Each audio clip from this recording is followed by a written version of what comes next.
Assalamualaikum warahmatullahi wabarakatuh. Selamat datang di podcast kami, di mana kita menggali kisah-kisah inspiratif dari tokoh-tokoh besar yang telah memberikan dampak signifikan nih dalam sejarah dan budaya kita. Pada episode kali ini, kita akan membahas seorang ulama, sastrawan, dan tokoh intelektual yang dikenal luas di Indonesia dan Malaysia, yaitu Buya Hamka. Buya Hamka yang nama aslinya adalah Haji Abdul Malik Karim Amrullah adalah seorang tokoh yang memiliki pengaruh besar dalam dunia sastra, agama, dan politik. Nah, teman-teman tahu nggak? Buya Hamka ini lahir pada tanggal 17 Februari 1908 di Sumatera Barat. Buya Hamka dikenal sebagai sosok yang tidak hanya mendalami ilmu agama, tapi juga aktif menulis karya sastra yang hingga kini masih dibaca dan dikenal oleh banyak orang. Kali ini kita sudah terhubung dengan salah satu pendengar radio nih, yang kali ini tuh berkontribusi ingin memberikan sudut pandang dia terhadap sosok yang akan kita bahas ini, yaitu Buya Hamka. Halo pendengar, selamat datang di podcast terbaru kita. Kali ini aku akan membahas sosok luar biasa dari Indonesia, Buya Hamka. Aku sudah tidak sabar nih buat bicara lebih banyak tentang beliau. Bagaimana dengan kamu? Sama, aku sangat antusias. Buya Hamka adalah sosok yang multifaset. Dia adalah seseorang ulama, sastrawan, dan juga seorang pejuang kemerdekaan. Banyak sekali hal menarik dari kehidupan dan karya-karya beliau. Benar sekali. Dia juga pernah mengalami masa-masa sulit, seperti dipenjara oleh pemerintah Orde Lama karena dituduh terlibat dalam upaya menggulingkan pemerintahannya waktu itu.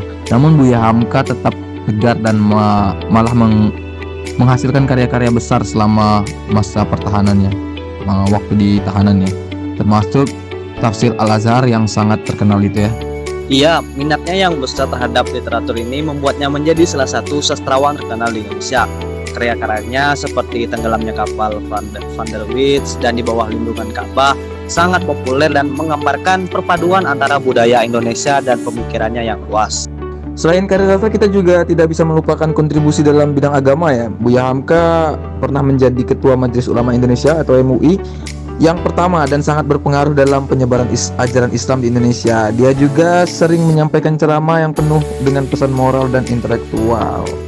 Dan tidak hanya itu, perannya dalam perjuangan kemerdekaan Indonesia juga sangat penting. Dia adalah anggota Muhammadiyah dan selama masa pendudukan Jepang serta setelah kemerdekaan, dia sangat aktif dalam mendukung perjuangan bangsa. Betul sekali. Mungkin kita bisa beralih ke salah satu segmen yang ditunggu-tunggu pendengar nih, yaitu membaca kutipan yang terkenal dari Buya Hamka ya, dan membahas maknanya.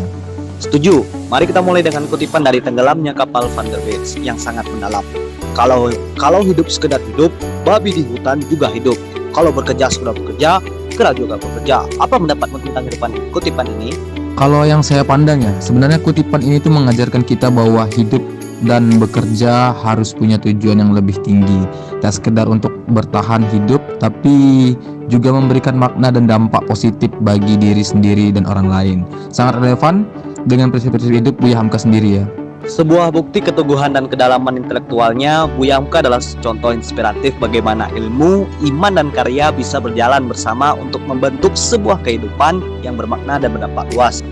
Oke, mungkin itu saja untuk segmen diskusi kali ini ya. Demikian sedikit kisah tentang Buya Hamka, seorang tokoh besar yang telah meninggalkan jejak yang berani dalam sejarah dan budaya kita. Semoga cerita kali ini bisa menginspirasi kita semua untuk belajar dan berkarya serta menjalani hidup dengan penuh makna. Terima kasih telah mendengarkan podcast kami. Sampai jumpa di episode berikutnya. Assalamualaikum warahmatullahi wabarakatuh.